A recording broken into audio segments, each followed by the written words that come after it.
Today on the Mr. Maple Show, Matt and Tim discuss Acer, buergerianum, Trident maples.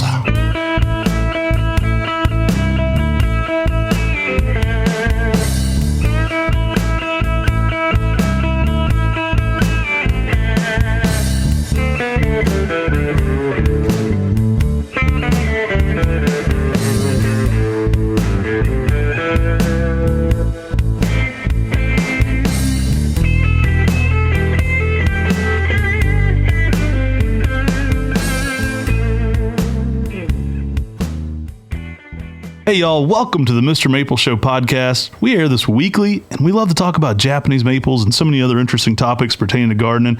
If you're into that kind of thing, make sure to give us a sub here on YouTube or on any of your favorite podcast platforms. And if you don't know, we're MrMaple.com. I'm Tim, and that's my brother Matt. We directly mail order Japanese maples directly to your door, and we specialize in Japanese maples. So we love them. We've got over 1,000 varieties of Japanese maples. And we love sharing our passion about Japanese maples with you. Today, we got a killer podcast today on Acer buergerianum, the Trident maple. These are fun plants. I love Trident maples. They're amongst our most popular trees for bonsai. There's so many great uses for them in the landscape. A lot of people even use them as street trees. But they also give you that essence of Japan. You also get that beauty that you get with other Japanese maples. You know, sometimes they get forgotten. They're like the cousin to the section palmata. They're not in section palmata. They work differently. We'll get into all that. But just beautiful plants that bring their own different element of grace and beauty and fall color to the landscape. Now, Trident maples, I like them. They're different. I'm for them. Me too. They've got just this unique trident leaf. So the name Trident comes basically from that leaf that has these three lobes to it that are connected, and it's different than many of your other maples on its foliage itself. It's a tree that stands out, and it's got some really awesome characteristics. We'll talk about it a little bit, but a little bit of the history behind this tree. Acer buergerianum was named by Frederick Michael in 1865. And I found a photo of him on Talon Buckholtz's Floral Wonder blog, and he had some massive sideburns. It's like a painting portrait of this guy. Dude had some sideburns going on.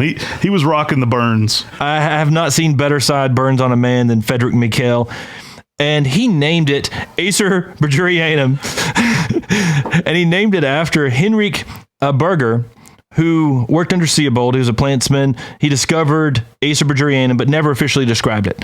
So, I mean, people always say this name differently. I've heard Acer buergerianum. I've heard Acer buergerianum. And, I mean, the guy's last name was Berger. Maybe we should be saying burger. Maybe it should be Acer buergerianum. Like cheeseburger. They did throw an extra E in there. A lot of people put the bougie in there, so it's like buergerianum. Like they like to put that little French buergerianum in there. Like slur that G a little bit. I don't know. It could easily be buergerianum. I don't know. It's semantics to most people. We'll call it Trident maples for the most part so they don't kill us in the comments section below. But guys, I absolutely love Trident maples. Acer buergerianum is typically how I've heard it said by academics, and I love this plant. I think it is a tree that can be appreciated by people at all ends of the spectrum of collecting Japanese maples. This could be your first or second Japanese maple, and you'd still be as enthralled with it as if it was your 100th in your collection. There's some really cool cultivars within this and some different subspecies that make it very unique, but also really help paint a picture for our Japanese gardening. I think there's so many cool plants that you could add to what you do, especially for durability and some different unique traits that are pretty special to Trident maples. Now, when it comes to maples, they sort of fall into two different categories. You've got momiji and kaede. You've got the turtle foot and the frog foot, right? And so Acer palmatum typically would fall in that momiji group. That's what people talk about. And kaede is more like the Trident maples. So you often see kaede put in with many of the Trident maples, their names, simply because it means it's the shape of the leaf. It's that Trident maple leaf. I mean, it's basically a lot of the way the Japanese described the leaf style between the momiji and the kaede years ago. In Japan, Trident maples are often referred to as Hanazakura, Sankaku kaede, Te kaede, or Toyama kaede. And there's so many different cool Trident maples out there. There's actually 2 main subspecies, and there may be more. But the main subspecies is Acer buergerianum, subspecies ningapens, and Acer buergerianum, subspecies formosanum. And they've got some interesting things about Trident maples in Japan. People often group them with Japanese maples, but there's some discrepancies on whether or not they're actually native. So according to Maples of the World, Acer buergerianum, subspecies ningapens, that is native to Japan and eastern China. And then if you read Vertree's book, it says it's only native to Japan because it was planted there as a street tree and it loved the climate. And so it became, it liked the climate, and many trees then, begin to become exotic and almost take over. The real story is in a book that's all in Japanese. It's the Handbook of Japanese Maples by Gari Takashi, and it tells a completely different story. Apparently, fossils of Acer buergerianum were discovered during the late Pliocene in the Kagoshima Prefecture. So basically, it was native to this climate. It already knew this climate.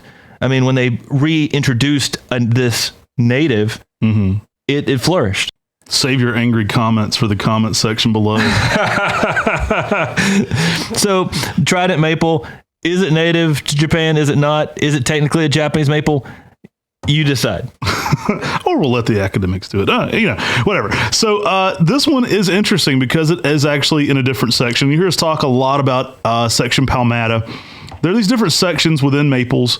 I like to think of them as a big timeline, and some things are closer to each other on that timeline than others. I think that's one of the best ways to look at it. Now, Trident maples are actually in section Pinophylla. Now, that's an interesting section with a lot of cool plants in it. Probably underused, but many of you may have heard of Acer pinophyllum, one of the rarest maples. Tends to be a little bit more heat-loving, doesn't love our colder climates here. Oblongum, Coriaceaefolium, and so many other interesting species that are in that section. Now, one thing that's interesting is we've noticed this, especially with Acer pinophyllum. Acer truncatum, Acer buergerianum can be used as a rootstock for Acer pinophyllum. So it can be interchangeably grafted with Acer oblongum and Coriaceaefolium. We've used that for understock for Coriaceaefolium cultivar selections before when trying new things. We've also used Acer oblongum to graft Trident maples into. So they're interchangeable as far as that goes, which is very interesting. Now, there have been instances where section palmata plants were compatible. Typically, you would say no to section palmata grafting into Trident maple. It's one of our most commonly asked questions. People say, hey, I have Trident seedlings from, the street tree next door. I'd like to graft my lace leaf Tamukiyamas into these. Well, it's not going to work in general, but there is an example of that working with Acer fabri, which is really unique. Acer fabri is an evergreen in section palmata, so it's more closely related to, Acer palmatum, Acer japonicum, Acer shirosautum. We have heard of grafting Acer fabri into Trident maple and getting success. So some interesting combinations there could be made. Trident maple grafting can be kind of tricky. We find that we have our best success here at our nursery when it's done earliest in the season. So we typically graft our Trident maples in December and January when we start doing our winter prop. We primarily do winter prop here. It might not matter as much for summer propagators, but for our winter prop, we actually start to graft those in December.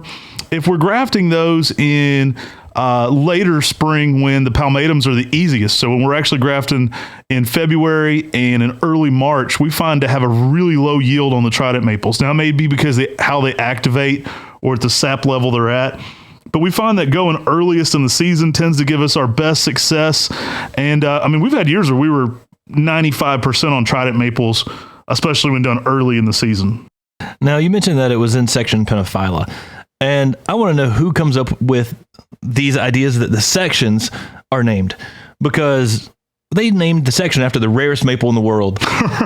and then they decided, you think it'd be the Trident maple section, you think right? It'd be a section buergeriana or something like that. But no, they named it after section Pinophylla. I mean, Acer palmatum is in section palmata. It's the most common. It's the Japanese maple group. That's a good point. I mean, this is the Trident maple group, and it's named after the rarest maple in the world. So I think some botanists that had they were really partial to Pinophylla put this name in over the section. What kind of assertions are you making about? I'm thinking that they were very in love with Acer Pinophylla. It's a cool plant.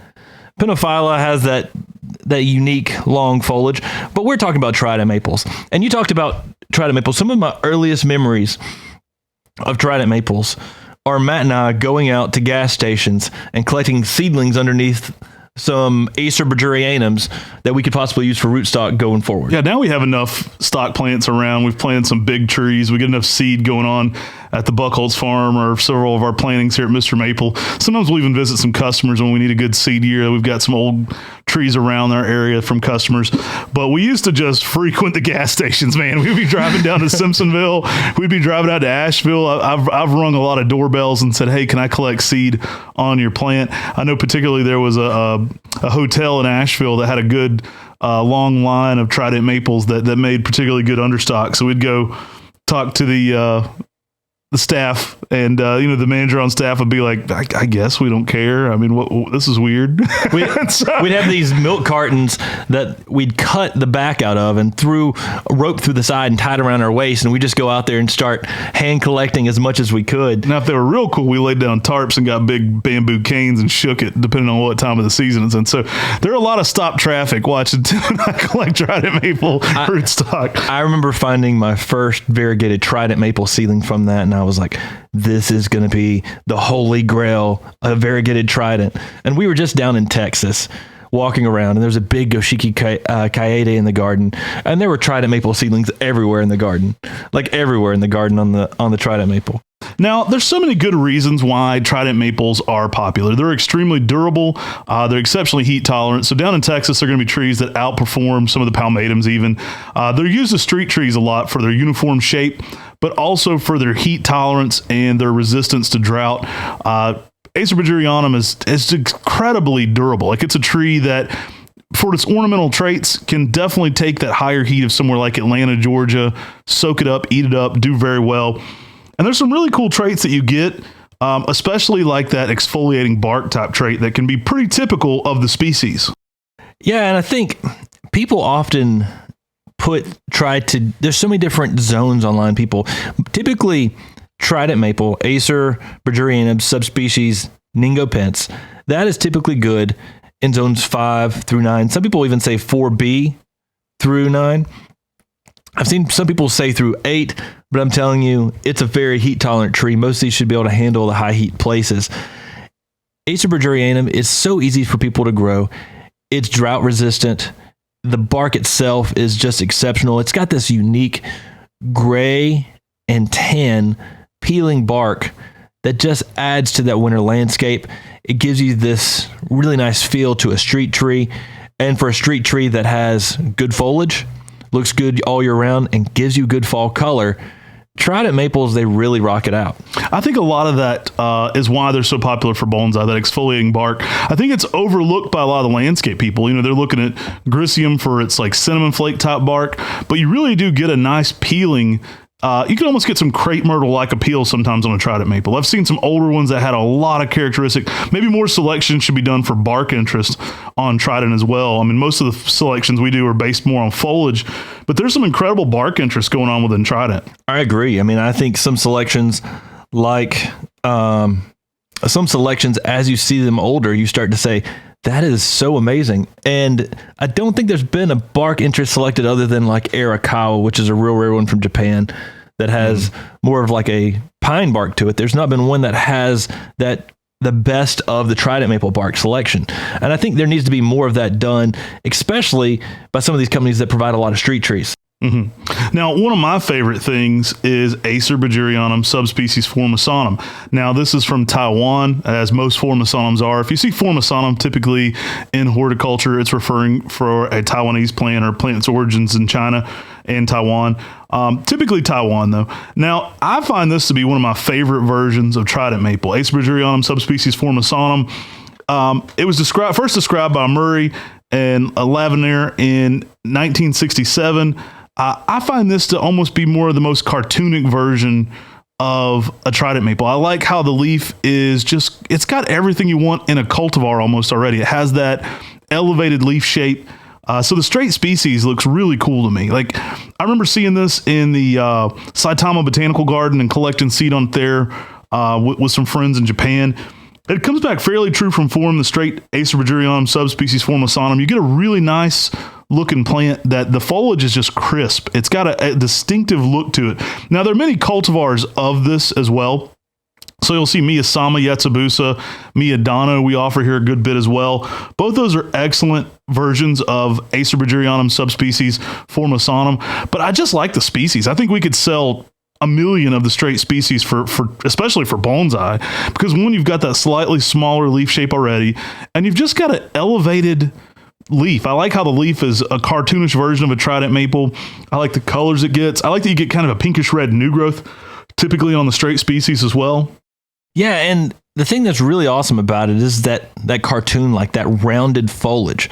I mean, on, Acer means sharp, but the foliage on the Formosanum version of the Trident maple is very rounded. Mm-hmm. And so it just gives this playful appearance to it. Miyasama, Yatsubusa, and Miyadano are some of the best examples of that. Look great in a pot. But I do remember that one at the Saitama Botanical Garden. And I remember Brian Upchurch and many of the other nurserymen were so enthused by that tree because it had such red color on the new growth. Mm-hmm. And they're like, there's not a Trident maple in the market that really has that color red new growth. Well, they hadn't grown Nokoribo yet. Yeah. But it's true. The straight species has a really nice red new growth to it that gives you something extra in the spring flush and the summer flush. And especially a young one in the sun like that. Yeah. And they're interesting from seed, and they give a unique, they make a unique bonsai. I mean, a lot of Acer buergerianums are used in the bonsai fashion. I mean, it's a really popular tree. It's probably one of the most popular trees as a bonsai is a Trident maple. They caliper up nicely. They make a really nice buttress root system on an older bonsai. And they were even popular in China before as the Penjing, which is sort of like the father to bonsai. And they're such amazing plants, all in their own respect. And many of the seedlings themselves from Acer buergerianum subspecies Formosanum are super interesting just from seed, not even by graft. There's a lot of good reasons why they make popular bonsais. Anything that's going to be super durable is going to be something that lends itself well to bonsai. Anything with smaller foliage, that's going to lend itself well to bonsai. So, Matt, what is it specifically about Trident maples that you like? Gosh, it's pretty cool that you see them in their full form. I like larger Trident maples. Typically, I like ones that are a little bit bigger. Sometimes I like to think of them almost like as a shade plant from other Japanese maples. I like ones that get large and have just really elegant foliage. I like the crisp, kind of smooth, glossy sheen they can get to them. I think, like we mentioned before, but I think the bark interest is certainly underrated. Fall color is excellent. But I think I'm really probably the main thing, if I'm getting down to it, is that durability. I like the heat tolerance and the durability of them. I like that aspect they can bring.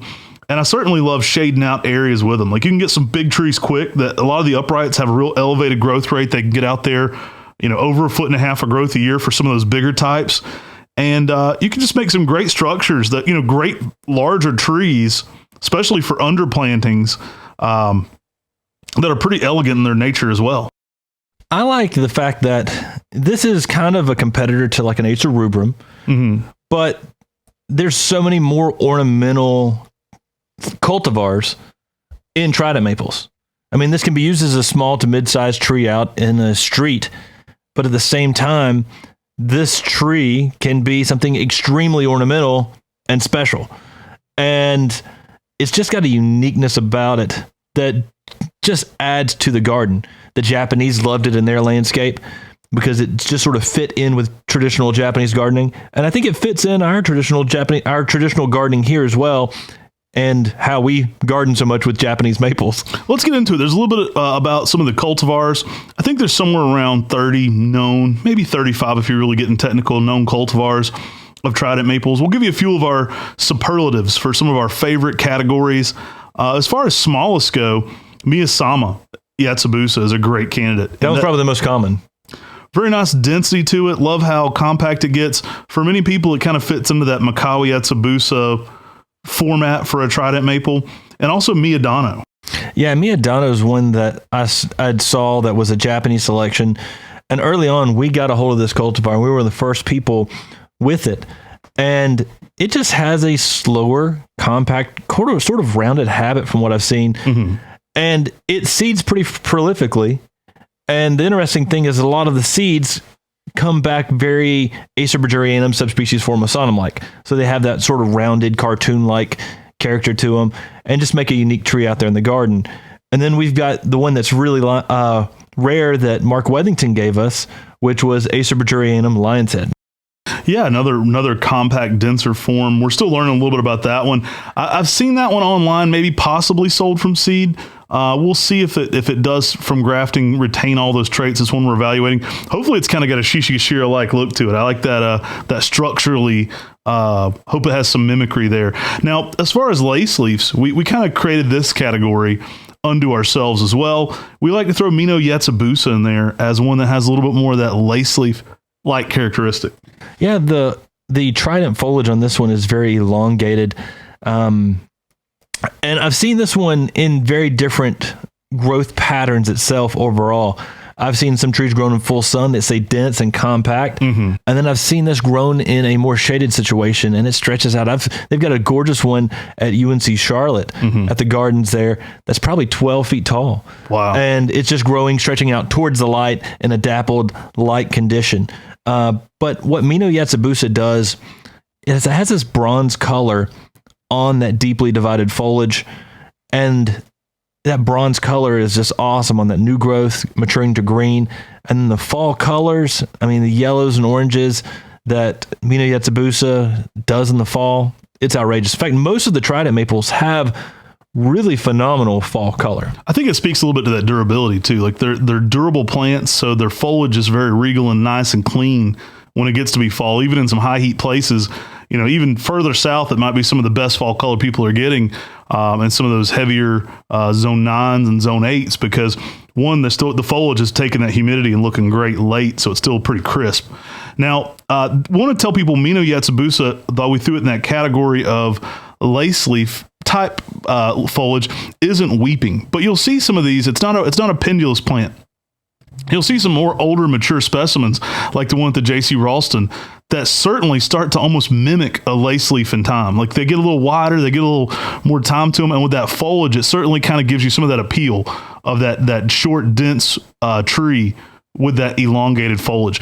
But they're not pendulous by nature. Now, speaking of pendulous, there actually are some more pendulous selections. And Angio Weeping is one of the ones that Ted Stevens actually put that name of Angio Weeping because he got that Weeping Trident Maple selection from the Angio region in Japan, which is kind of like this area in Japan where many nurseries are in that area. Yeah, the story went that Don Shadow had buttered some people up, given them some cool stuff, and Don's no shy guy back in the day when he was venturing around. So he went poking around in the back and he said, I found it. And there was, they were all excited about having the weeping form of Trident Maple. We have made a selection since then of seedling from Angio Weeping that we're hopeful will have a more long-term pendulous nature to it. So what we're looking for is a more Ryusen style shape here. What it certainly has now is a more orange spring color, which is pretty cool too. Now, we kept with one of the Japanese traditions here with naming our version. We did name it after a local waterfall, which technically waterfall. It's a water feature, we'll call it, but we have sliding rock on that one. So you guys seen us list the Ryusen style that we have with the purple border. We call that Looking Glass Falls. Our second one kind of encompasses some of that Western North Carolina flair and sliding rock. Very small folds to it, leaves out a more of a bronze orange hue to it, which is nice. And for us so far, it has captured more of what we want in a weeping Trident Maple than Angio. So that one will hit the market eventually. And it's looking a little bit more Ryusen, Ryusei than Angioweeping, which can form a central leader with branching weeping down from there. I always like to let people know with Angioweeping, what you should expect on that is a little bit more of a weeping cherry type look to it. I think a beautiful specimen of Angioweeping is an upright tree with a lot of branches that just hang down from that growth. And I think the growth rate can mimic that of a weeping cherry as well. Now, many people around here don't know what sliding rock is. So we probably should explain to them a little bit about this local cultural phenomenon here in Western North Carolina. We got a giant rock that rednecks like to slide down and go, yeah. And it's in like a river. So essentially you're just sliding down this big old rock. People go up there all the time. It's like a park now. And you just, go in your swimsuit. And it's in Pisgah National Forest. In fact, it's probably locationally less than a mile, if that, maybe 2, I don't know. It's very close. Probably a mile from Looking Glass Falls is Sliding Rock. So we grew up here in Western North Carolina. Prominent feature here. You got to pay to park there now. But it's still beautiful. Sliding Rock, notoriously cold water when you hit that water there at Sliding Rock. It's probably a 60 to 80 foot ride down the smooth rock, and then you jump off into a little pond at the bottom there.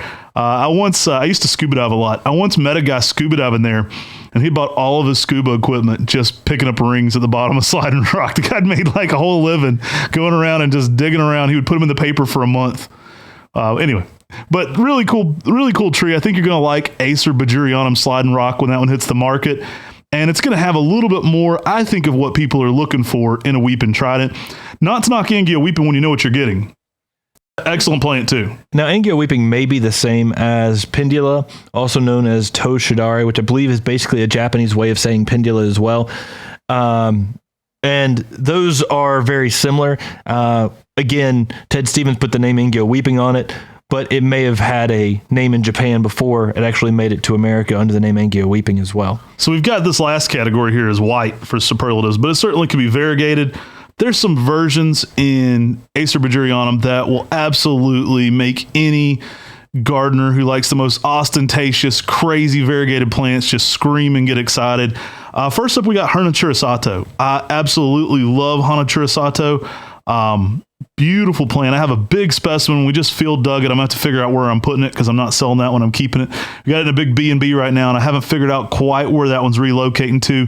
But I love what that one brings. I may put that one in one of my gardens to kind of put some white flair into the reds and the yellows and the greens I have going on there right now. But it can be a larger tree that certainly brings a ton of pale variegation to the landscape. Now, one that's very similar to that could possibly be the same, but I think it's actually different, is Waco Nishiki. Talon Buchholz actually emailed me, and he did a blog a little bit about what the difference is between Hanatura Sato and Waco Nishiki. And for me personally, Hanatura Sato for us outside has had more of a peach fall color, and Waco Nishiki has had more of a red. And that's just my experience with the specimens that I have of Hanatura Sato and what I have is Waco Nishiki. Now, leafing out in the greenhouses, both the same age from graft and both in 3-gallon containers. So, just a little bit of observation. The Hanatura Sato had more pink in the spring as well, where the Waco Nishiki was more of a direct pale white early on. That could be conditional. They were in the same greenhouse, but certainly one could have got more nitrogen or something. But beside each other in 3 gallons, the Hanatura Sato did have a little bit more pink than going pale.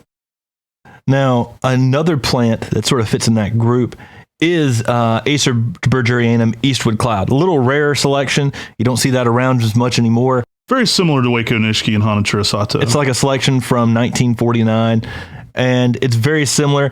But I do believe that Hanatura Sato and Waco Nishiki are a little more superior on their white color and holding that white color longer throughout the season.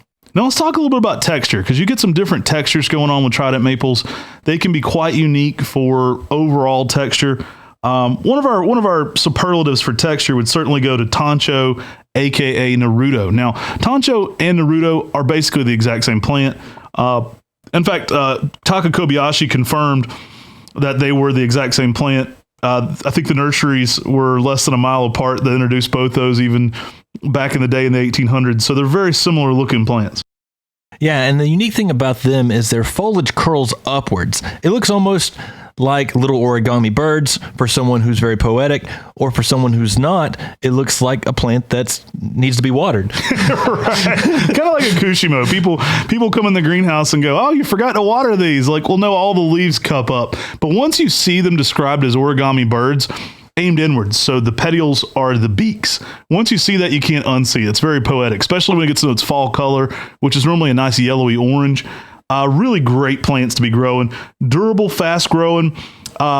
Tancho is also very vigorous, but also very much a vase shape. So you're going to get a large V kind of as this one continues to grow out, which is nice. I think it has a lot of good purposes in the landscape. Now, Tancho translates as like a crane. And so if you think of like a paper cranes, that makes perfect sense. Naruto means birds in flight. And so if you look at a large trident maple of Naruto and you're looking at it, it looks like lots of little origami birds flying. And that is just outrageous. Again, we get some really nice yellows to oranges in the fall color on this tree for a texture and uniqueness. Naruto definitely is a really special tree in this category. All right, as far as variegated, there's a couple different ones out there. A few we find to be synonymous, so we'll talk sometimes more about the ones we think are the dominant one in that category. Goshiki Kaede being one of the main variegated ones, and also Inazuma Nishiki. Inazuma Nishiki tends to outperform Goshiki for us. They all can be a bit spotty as they get really big on the variegation. We were just looking at a big Goshiki Kaede at SFA, and it was throwing a bunch of Goshiki seedlings, which was kind of cool. There were a ton of little variegated trident maples. That's actually how we first noticed it. We're walking through the garden, and there's like 10 little variegated seedlings in the garden. And then there's a big one that's probably 40 feet at this point in SFA's gardens. Not showing a ton of variegation on the very old Goshiki, though. Yeah, and the best thing you can do with this style is prune it. When you prune the tree or give it a slight stress, you get more variegation. I would consider this style of variegation very similar to your Oridano Nishiki style variegation in palmatums. And we've got some videos on YouTube where we talk about how to promote the best variegation in this style of variegation. And the truest same with trident maples. I've had people before who had a tree and then it accidentally got broke, and then all of a sudden variegation popped all across the tree. The best variegation I ever saw in Inazuma Nishiki was a box that actually got smashed in half. It happens. We hate when that happens, but it happens. The box got returned to our place, which is what's supposed to happen. If a box gets smashed in half, it's not supposed to arrive to you smashed. It's supposed to return to us. So they did what they were supposed to. They returned the box to us. Well, this Inazuma Nishiki got cut in half. And so I took it, put it in another pot to recover a little bit, potted up, put it back in the greenhouse. Well, that was like the most striking Inazuma Nishiki ever because it got cut in half midsummer. And that new growth that came out as a result was like pink and just outstanding. Now, we certainly can get that without cutting it in half. I certainly have ones that are very nice on their own. But slightly causing some stress on these will enhance the variegation. And I would say it's one you can even be pruning mid to late summer to enhance that variegation some. They are better when they're younger. I will say that too. I find that when these are 30, 40-year-old trees, they can be a little less striking. Now, there's also a small leaf variegated form that's on the World Maple checklist on this group. But there's also one that Matt and I had found one point, and we called it Bonsai Panda Fun Time. And it was a small leaf variegated slate. Yeah, I think an ant farm took that one out. No, Mom and Dad's dog did. Oh, that's right. Our parents' dog loved to burrow. And he only liked the trident maples, too, for some reason. He chewed that trident maple down to the ground. He burrowed underneath it and chewed it to the ground. So, unfortunately, Bonsai Panda Fun Time may exist in a graft here somewhere around Mr. Maple, and it may at some point find its way back, but the original one is definitely gone. It was eaten by the dog, man. It had small leaves, flecks of variegation across the plant. It was a fun tree. That was the original panda. Yeah, Bonsai Panda Fun Time. Guys, coming in here for spring color, we got one named by Lil Wayne himself, Bling Bling. Lil Wayne, is that Matt Nichols? Lil Wayne, Yeezy, or not, that's Wheezy. He coined the term Bling Bling. Bling Bling was one of the most intense yellow spring colors we've ever seen. There was actually a series of these. We were looking through a Bling Bling, 24 karat, and Sunshine. Sunshine was the most street tree form, so it had the best overall shape and a softer pale color. Bling Bling kind of had a more dense shape to it, a little bit more wild of the shape, but it had the most intense color. It was literally the most highlighter yellow of any of the trident maples in the spring. Now, one that was actually in the spring color kind of group that was found by our good friend Pat McCracken is one that we put the name on of Golden Pharaoh. Right. Now, this one was originally Ugly Mother. And Tim and I tried our best to sell Ugly Mother, and nobody wanted an ugly mother. Our mother did not want an ugly mother. She complained about the name. I said, we've got to do something. So we're superhero fans. There was the Superpowers character back in the day called Golden Pharaoh, and we just thought that fit. It's more of a reticulated form. I almost think of this one as the yellow Hanachura Sato. So it has a lot of characteristics of Hanachura Sato, the way that kind of has a reticulated veining to it sometimes. It looks a lot like Hanachura Sato, but in a yellow shade. I think it's an excellent plant. The original story went that the seedling came from Sir Harold Hillier Gardens, and when Pat called them, they said that's one ugly mother blankety blank, and he just put the name on it. And I think it's actually labeled at Sir Harold Hillier Gardens as Ugly Mother. I couldn't sell an ugly mother. My own mother fussed at me. So dang it, that's one I did have to change the name on. Nobody on the planet wanted an ugly mother. It's actually a beautiful tree. I mean, it's a great plant. So the bad name was killing such a good plant. If you like Hanachura Sato and Waco Nishiki, this is the golden form. I mean, it has that golden color, and then when the summer heat comes on, it goes to a green, just like Hanachura Sato and Waco Nishiki does. And it's the golden Hanachura Sato. It is. That's where that, and now we sell that one under the name Golden Pharaoh.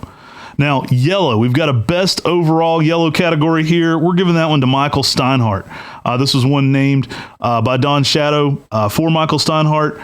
This one has some of the most incredible yellows, and it keeps those throughout the spring, summer, and late into the summer. Like, it can green up a little bit, especially in the south here in like late August. But I mean, this one has been phenomenal for us throughout all seasons. It's like the summer gold almost of Trident maples. Yeah, give it plenty of sunlight, and this tree grows fast, does phenomenally, and it gets yellow. It handles the yellow well. When it was selected, it handled yellow in full sun in Middle Tennessee phenomenally. And Michael Steinhardt it's underrated for its fall color too. I mean, I've seen this tree go some really nice shades of orange, highlighted in bright red. I mean, it could rival some Japonicum sometimes for fall color on Michael Steinhardt. So you've got a yellow Trident maple. I mean, that's a winner in my book. Again, Bling Bling and Michael Steinhardt and Golden Pharaoh, those are really fun candidates for bonsai. I know a lot of people use Trident maples for bonsai.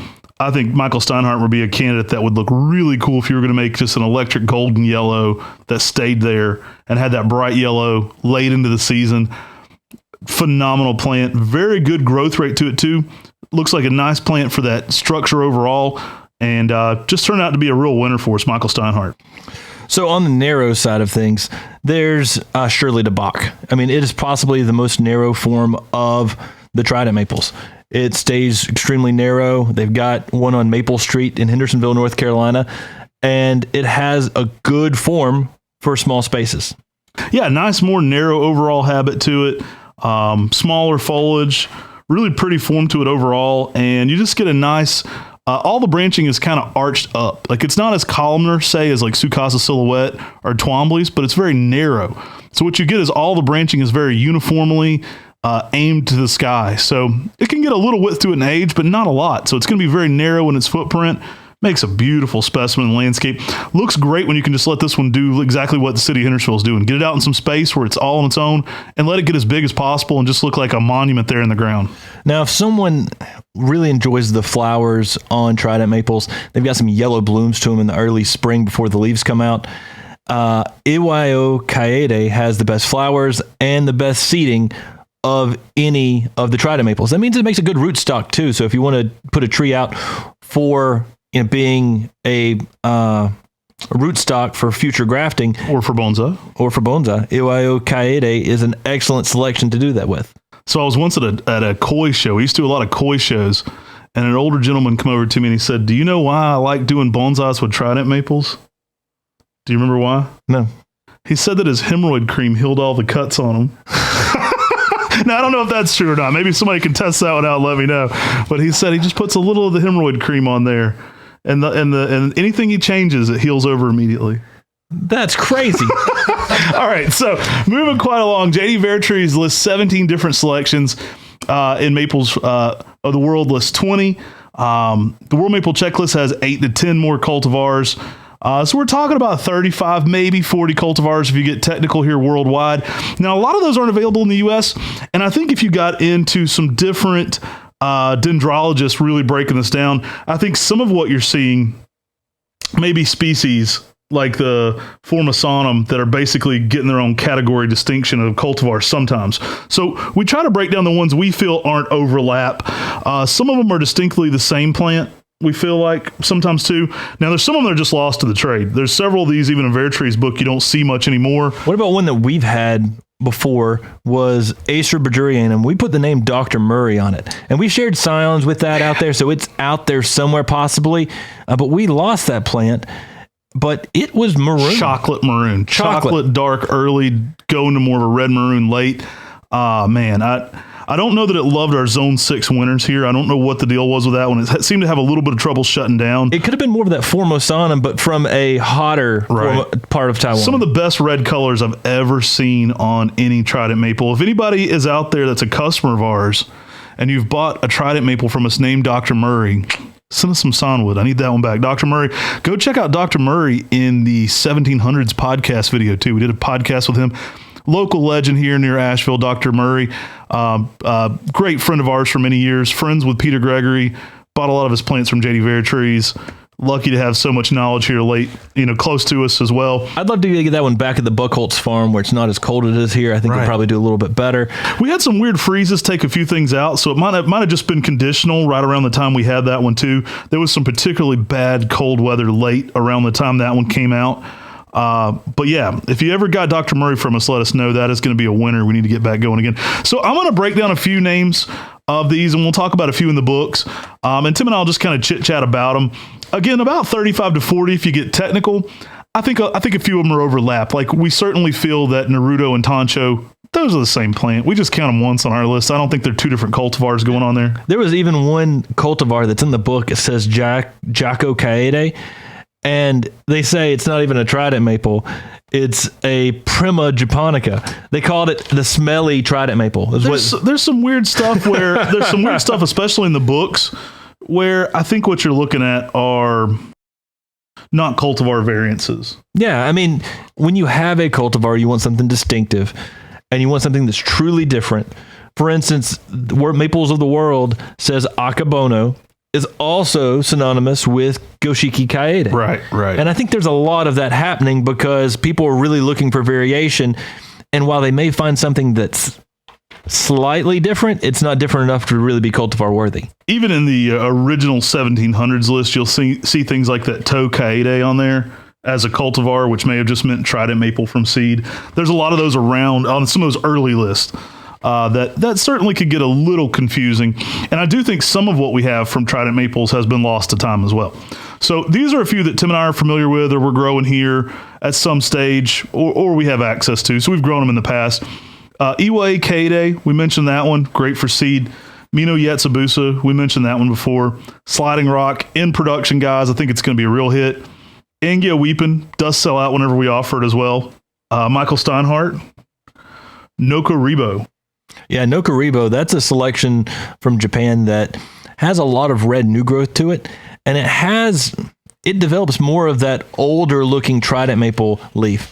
Now, Trident maples, one thing we didn't talk about is that the new growth on Trident maples look very much Trident-like, and then older growth on more mature specimens. Even some older specimens may even put second year wood on that looks more like almost like an Acer rubrum almost. It's got a little bit rounder leaf with less defined, lobes, and a little more Trident-like version of a Acer rubrum kind of looking foliage. I believe it was Aquaman who defeated some kind of ocean demon to originally decide the name should be Trident maple. I believe that was probably was. Hanachura Sato, Miyadano, Golden Pharaoh, again, synonymous with Ugly Mother. So if you see Ugly Mother out there, you only need one. Let's go with Golden Pharaoh, please. Please. So my mom doesn't kill me. Ugly Mother's not good. Tancho and Naruto, again, there can be only one. Same plant.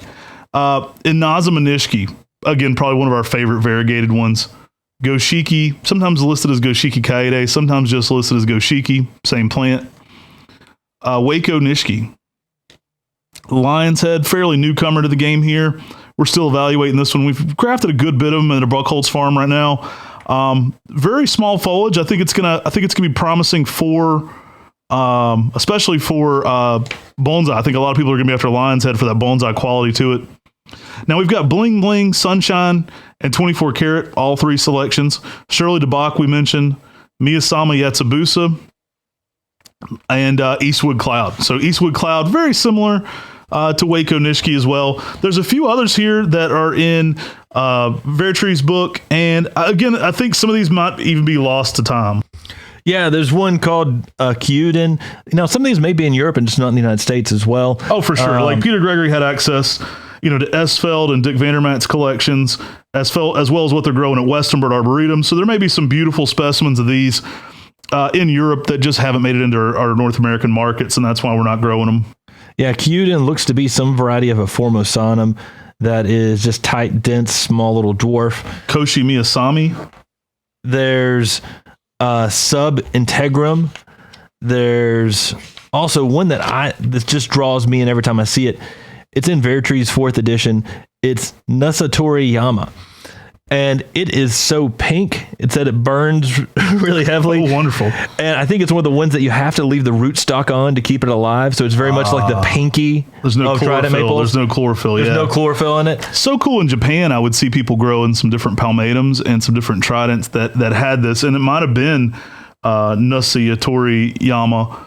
But basically what they would do is sometimes they would grow a full rootstock for the chlorophyll that would go behind a fence line and come up. So you would have this all pink tree, and you would have this hidden rootstock basically sheltered away from the tree to your view. Plant some plants, make it look like two different plants, but essentially this tree is still funneling the chlorophyll down to this one little variegated wimp right on the end down here, and it's keeping it all alive. It's providing that chlorophyll drip. The trick is you have to keep cutting back that bigger Trident maple to push energy into the variegated part. Yeah, it's a trick because eventually still one becomes dominant. It's a balance there of pruning for sure to make any of that work.